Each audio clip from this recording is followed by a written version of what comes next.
now it's 20 till 7, so we could go a long ways till it's 5 p.m.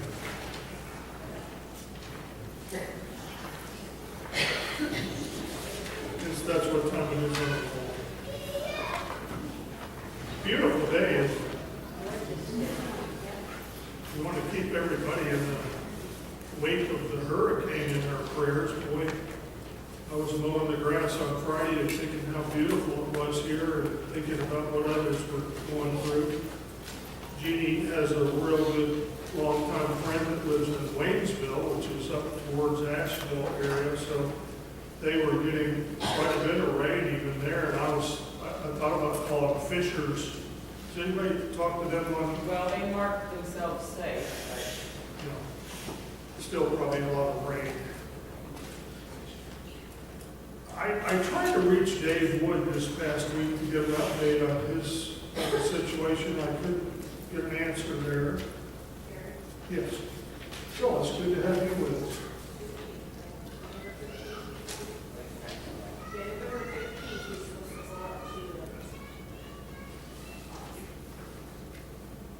Cleveland, VA? Yeah. Okay, November 15th. This is one of those cases where we hear about the slow motion of the VA firsthand. Good to have Shan with us today. Good to have, he's been having some back ailments, and good to have Phyllis with us. I think Phyllis is having some dental work done. And Don and Shirley told me, me and Jeannie, that Kenneth is, he was in California, and then he went to Hawaii, and I think at first he thought Hawaii would be for sissies, but he grew to love it. I'll have to ask him about that later, if he just got sissified. But now he's in Yuma for 6 weeks. It must be some kind of special training. So that's a little bit of a difference, I think, between Hawaii and Yuma. He said when he stepped off the plane, he said that I didn't like it. That desert and that heat. Yeah. It's like opening an oven door. It's really nice in January, I'll tell you that. Let's have a word of prayer before we begin this morning. Thank you, Father, for all of your blessings. They are so many, so varied. And Father, we're mindful this morning of friends and family and even some of our brethren who are struggling in areas that are facing storms. And please be with them and bind them together. And we are so grateful for a spirit of unity among not only churches and family, but also friends, sometimes people we don't even know that come to our aid when we face trials and tribulations, and people like the Cajun Navy and things like that. We thank you for that kind of spirit, Father. Bless us today as we study together about the home. Help us to build our homes on the solid foundation of Jesus, that we might bring children into the world and help to raise them to give you honor and glory. Through Christ we pray. I wish that I had... Gary, Olivia had an incident with her dog. She's staying with this other girl and her dog that has a Rottweiler. And the Rottweiler wanted to play, so Olivia was playing with her with a toy in a growl. And her dog is so protective of her that she tore into the Rottweiler and about tore his ear off. But then the Rottweiler took a chunk out of Olivia's arm. So she's back and forth to the doctor about her chunk out of her arm. So, Well, we hope that goes well. yeah. Sometimes you don't know when dogs are playing, you just don't know when you... Well, apparently her dog has gotten very protected because she was in a cage all the time. And we know what that... Yeah. But Well, she's got an apartment now, and she's on the floor in a sleeping bag. No furniture. So, I don't have a carved out bunch of scriptures. I suppose I could have spent more time on this. I that's important because we've not gathered this morning just to talk about family in general, but about how the Word of God provides us instruction on how to do family. And I have given you a few verses, but I think sometimes we feel a little bit of an obligation to just tack on a few verses just to show you that the Bible does talk about this, when that may not be the exact primary springboard from which our discussion derives. But I feel quite confident that these 3 points today, we're not going to get any controversy or any kind of argumentation as to the importance of these 3. For several of our discussions, as I told you from the outset, not being a father myself, and even if I was a father, I think it's sometimes really helpful to draw on some really good works that are out there, to books that have been written by people that are a lot more learned and savvy and wise than I am.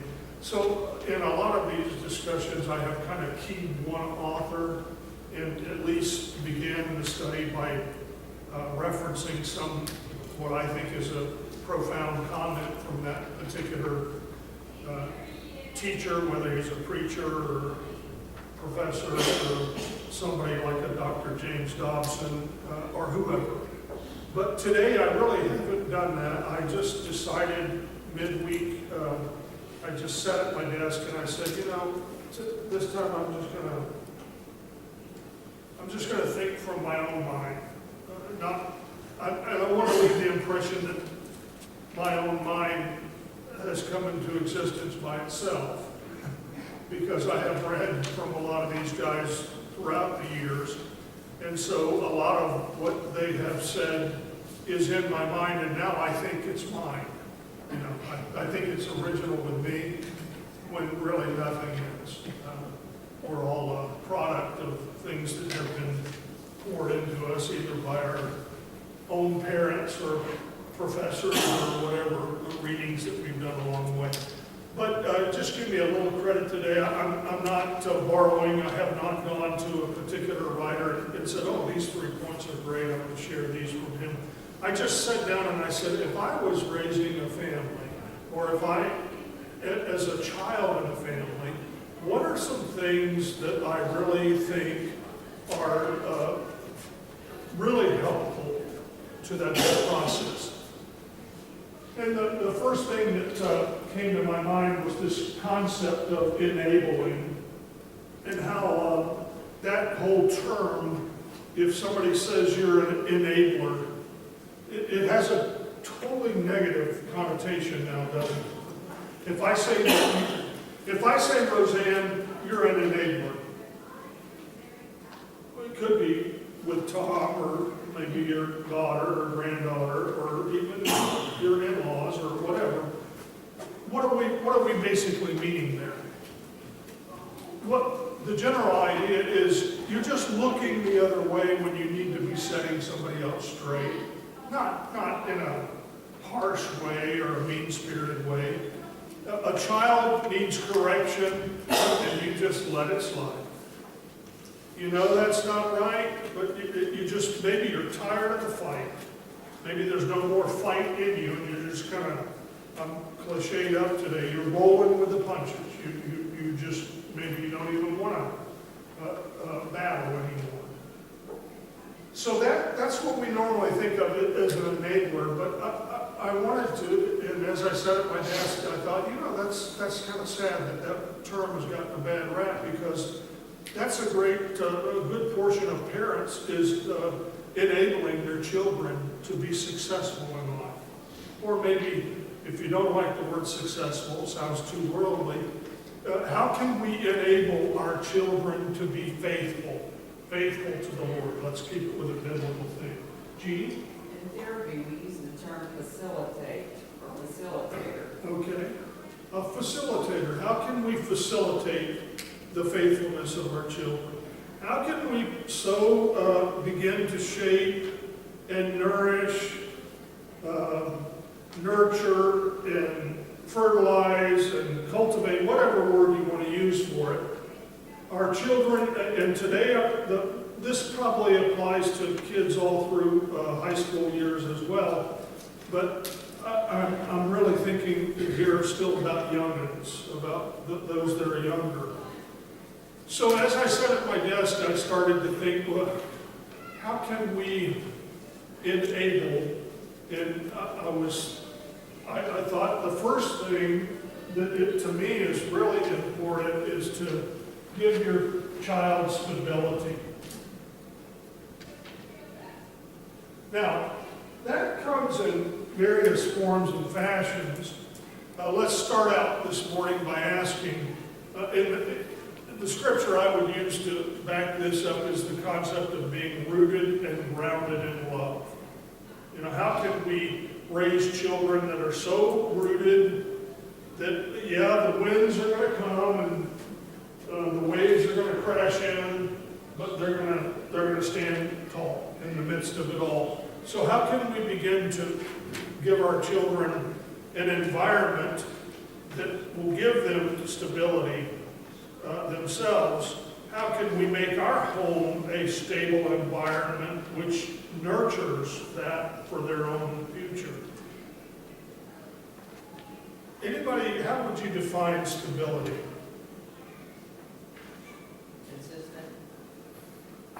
Consistent, Debbie says. Stable, consistent.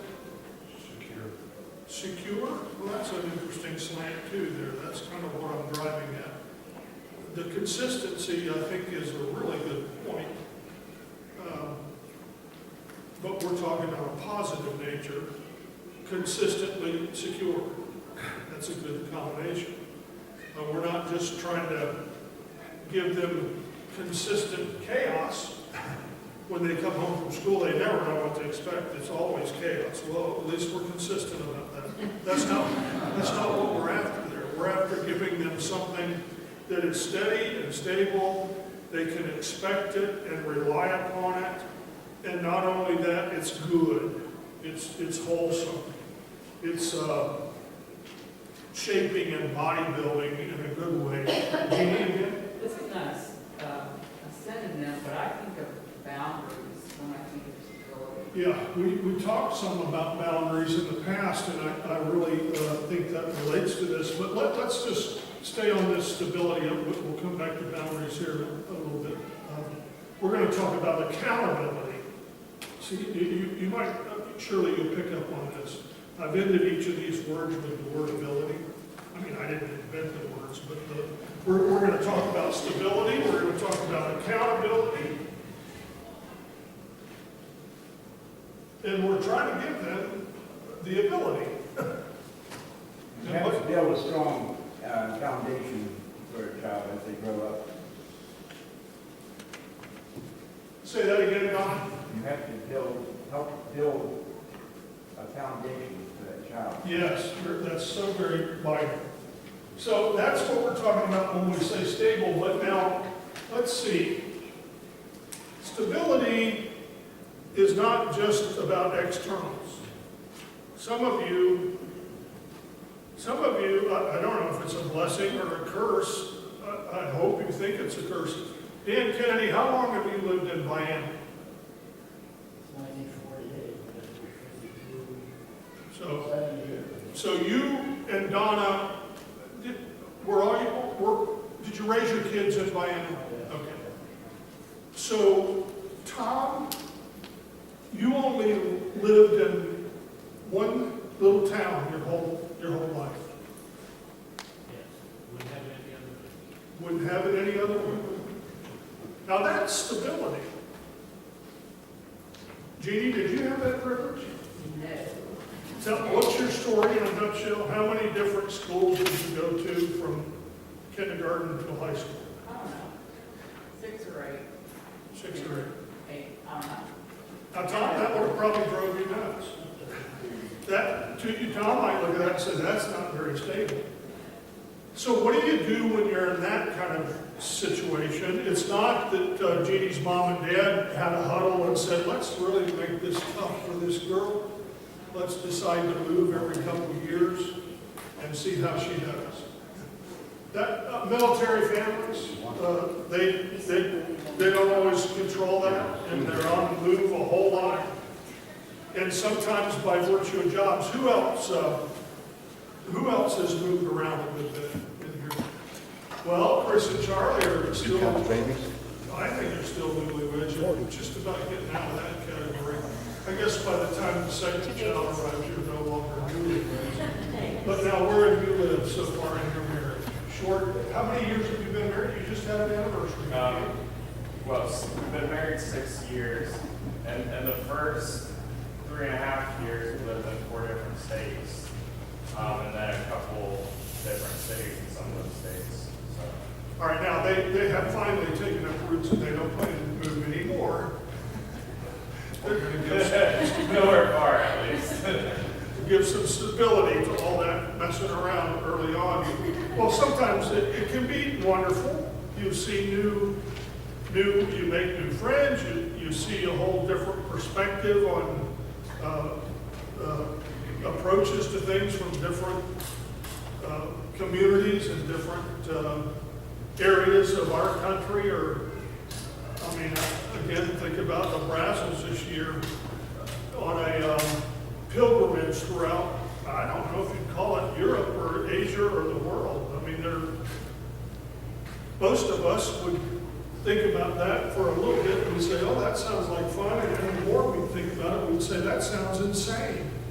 You know, you're not a real job. You're just moving from town to town, and they're taking on a job when they're in a town, and that job might be something like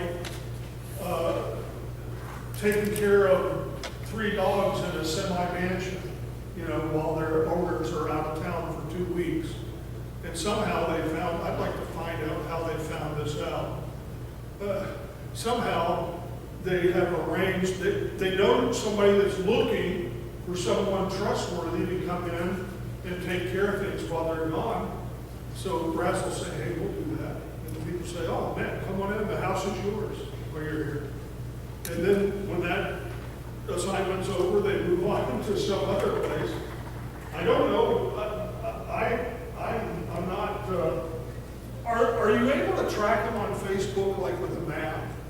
That would really be cool. Maybe that would come when they all get Known done. as their family state. When we visited with Stones recently, Elwood had a thing on the wall right behind their sofa. It's called The Odyssey. And it was, let's see, I'm not real precise on this. Mark, what was Patton's, what army? 9th Infantry Division. Say it loud so people can hear. The 9th Infantry Division, from every fort they went to in the Yeah. U.S. all the way to Europe. So the 9th Infantry, they traced it on the map from every place where they trained in the U.S. and then all of the places where they went in Europe. And it was the coolest thing. Only regret, you couldn't read all the fine print on the wall, but I would like to pull that thing down and get a magnifying glass and really. So I don't know if Brazils are going to tell us all the places they went, but you can look at that and you can say that's not a very stable life to live. But stability is not, it's not predicated on externals. I think Jeannie grew up in a very stable environment.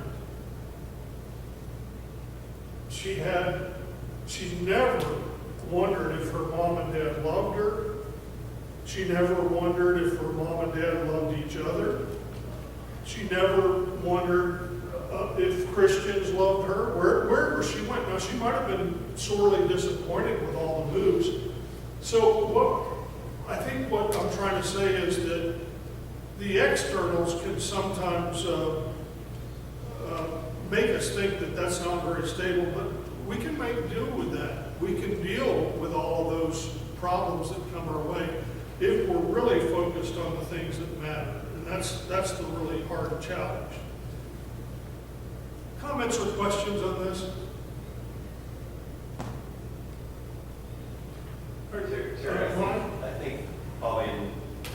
talked about, it's all very important, but it seems like stability in the community is probably the most important. Because, you know, kids go to school and they have a bad day at school, they know they can go home, see their love, and almost be in a safe place. You know, if some kids in unstable homes have a bad day at school, and they go home and they're, you know, just chaos, you know, parents are on drugs or whatever, where's their stability at? So then they turn into their friends, which maybe, you know, if they're not hanging around a good group of friends, then that's where stability is. That's a great example. Jeannie and I visited yesterday with a friend that has taken on a new job in a community close by, and she was telling us something about one of her young students that said something like, The question was, what makes you feel scared? "What makes you feel scared?" was the question. And the child said something, I really get scared when my mother puts me in the trunk of the car when she has to go get drugs and tells me I have to be really quiet or someplace to get over. You know? Can you imagine that? I guess you would probably have to report something like that. I don't know how a teacher could hear that and walk away, first of all, and not go to tears, but walk away and not say anything about that. There's all kind of that going on in the world, more than we imagine.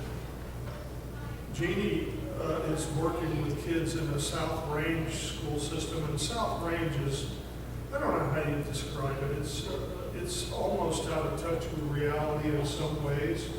It's a little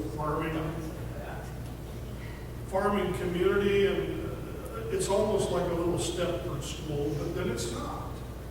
Stepford, I mean, everybody is obedient, and, you know, everybody does what they're supposed to do, but she comes home sometimes and tells some stories, even at South Range, that you would say, okay, well, I would expect that in a Youngstown inner city school, or but you don't expect it at South Range. So our world is filled with instability. And so what we have to do is what Ron's talking about here, try to make our homes a refuge. And one of the points that I make in this is there is so much broken marriage going on in our culture nowadays. And oftentimes, we don't realize how critical that is to the thinking and shaping of young children. And so kids, finally, when they get old enough to go to school, they're going to school, and very soon they find that their friends tell them, well, my mommy and daddy, they don't live together anymore. They don't like each other anymore. They fight all the time, so they divorce. And so that plants the seed that could that happen to my house. And so whether we realize it or not, I'm not trying to make young parents paranoid, but your kids are seeing so much of that they're starting to wonder, are my mommy and daddy ever going to do that?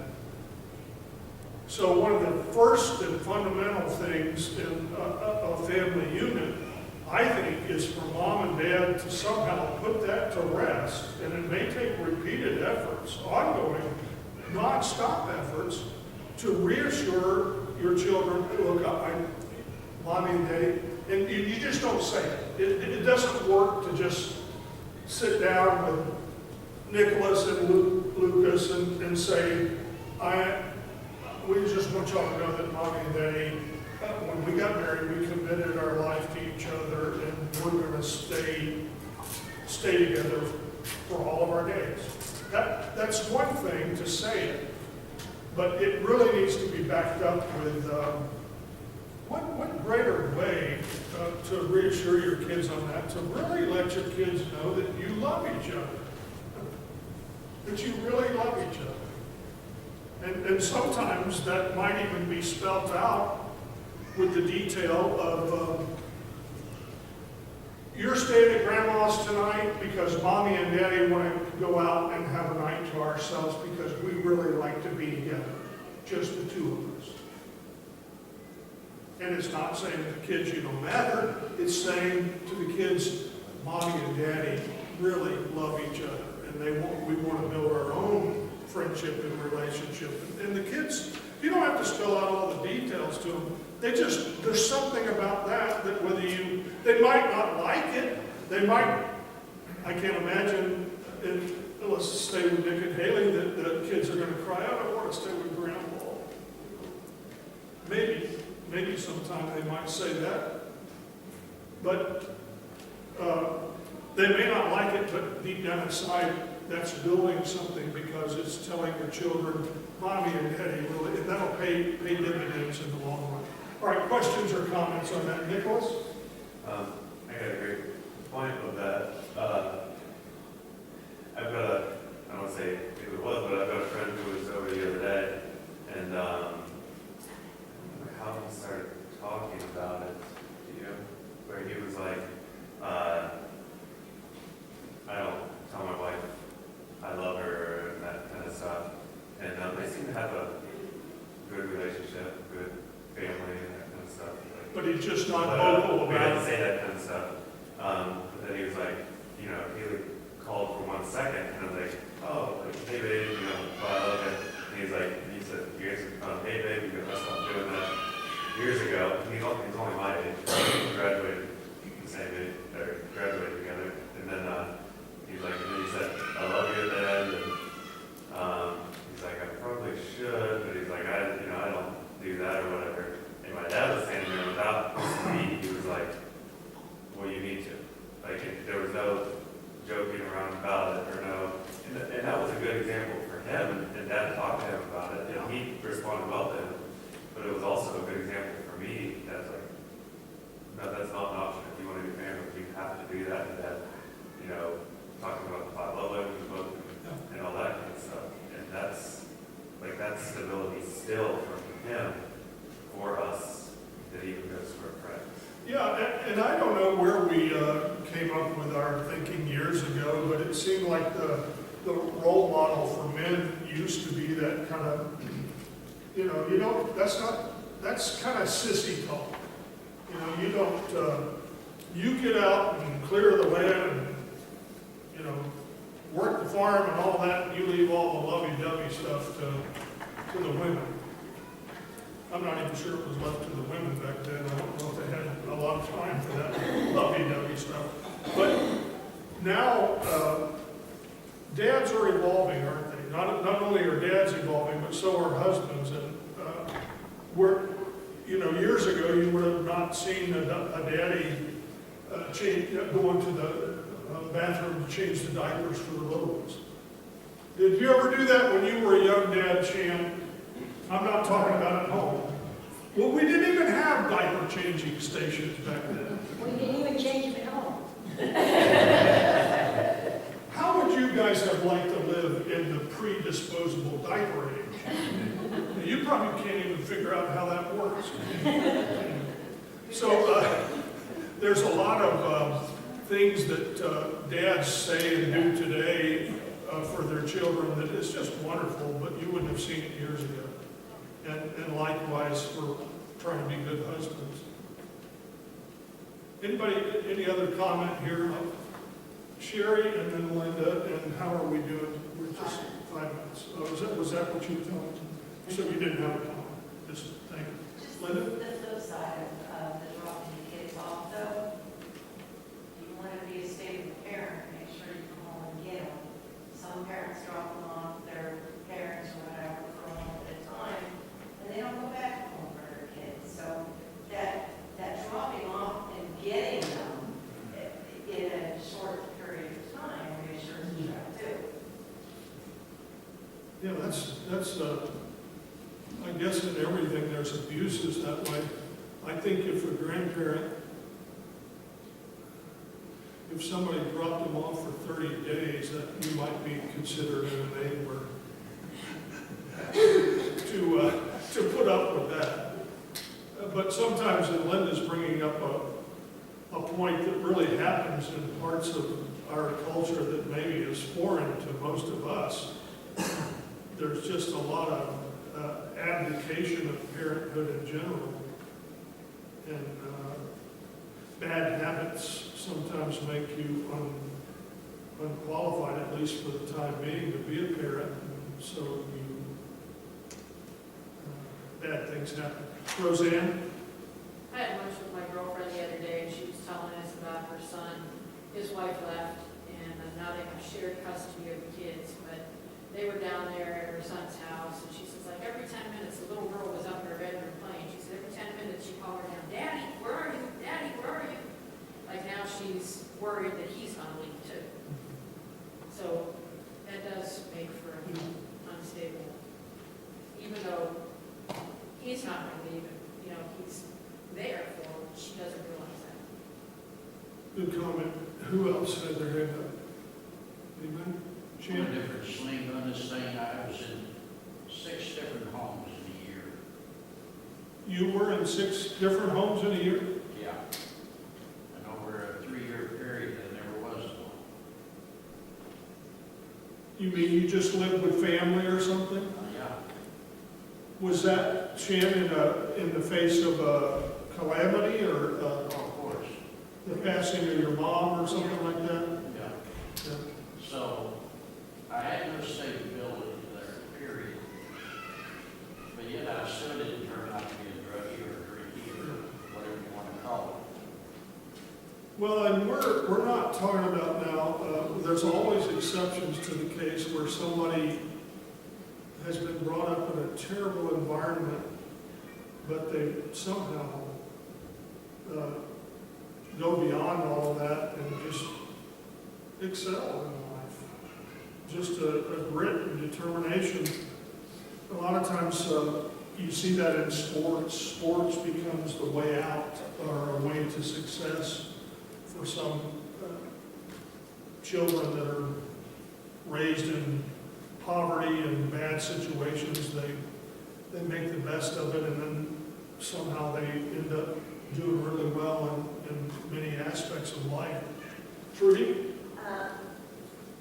If you're afraid to go home because you don't know what it's going to be like, you don't know if it's going to be fighting or peace or whatever, you make up your own mind. I'm not going to live this way. And that's what a lot of us had to do. But you just make up your own mind that when I get married, it's not going to be this way. Yeah, I didn't know what you meant there for a minute. I thought you were talking from the vantage point of a child, saying, I'm not going to live in this family anymore. So the children, but you learn, you try, even, have any of you, do you remember things in your mom and dad's relationship, maybe, that you said about that? I'm not going to duplicate that.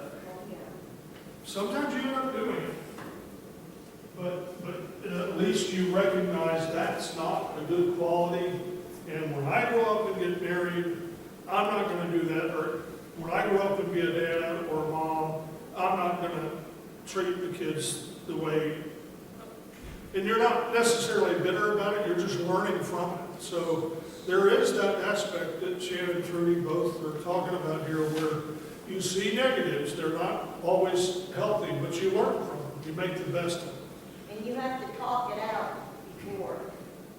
Too many people get out there and get married because they want to get out of a bad situation, and they're just getting into another. Yeah. When I would act like my mom, God called me Linda. Yeah, that's something every once in a while Jeannie will say something like, you remind me something of your dad. And that, or sometimes she says, you're just like your mom. I hollered for the dog the other day, and it reminded her, I think, of mom hollering for my dad. Well, back to the names. Yeah. And that's not always meant to be a criticism, John, is it? At least I don't think No, all. it's usually they can look back. Yeah, sometimes the looks part, but just sometimes even some characteristics that you don't It's not necessarily. Well, my mama who you know about. Anybody else? I want to then wrap up this next week, so this will be your assignment. Let's think about how do you, two things. How do you get your young ones even to begin to comprehend that when they do something wrong, they're accountable?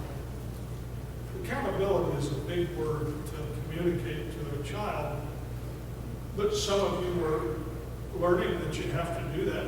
How do you get a child to own up to his or her mistakes? And how do you begin to broach the subject of that's not only wrong, but that's sinful? Is sinfulness something that we even talk to our kids about? And if we do, how do we rectify that with God? What is this idea of confessing wrongdoing?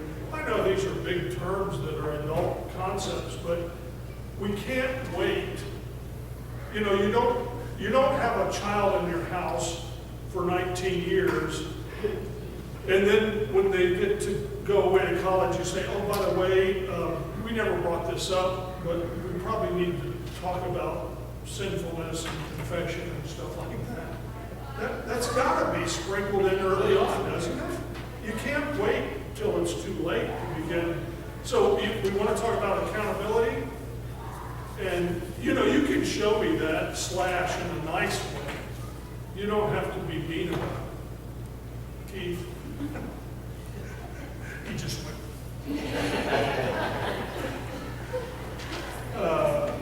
All right. The other thing is sociability. We got to learn to get along. And that's something you have to start teaching the kids early on. You got to share your toys.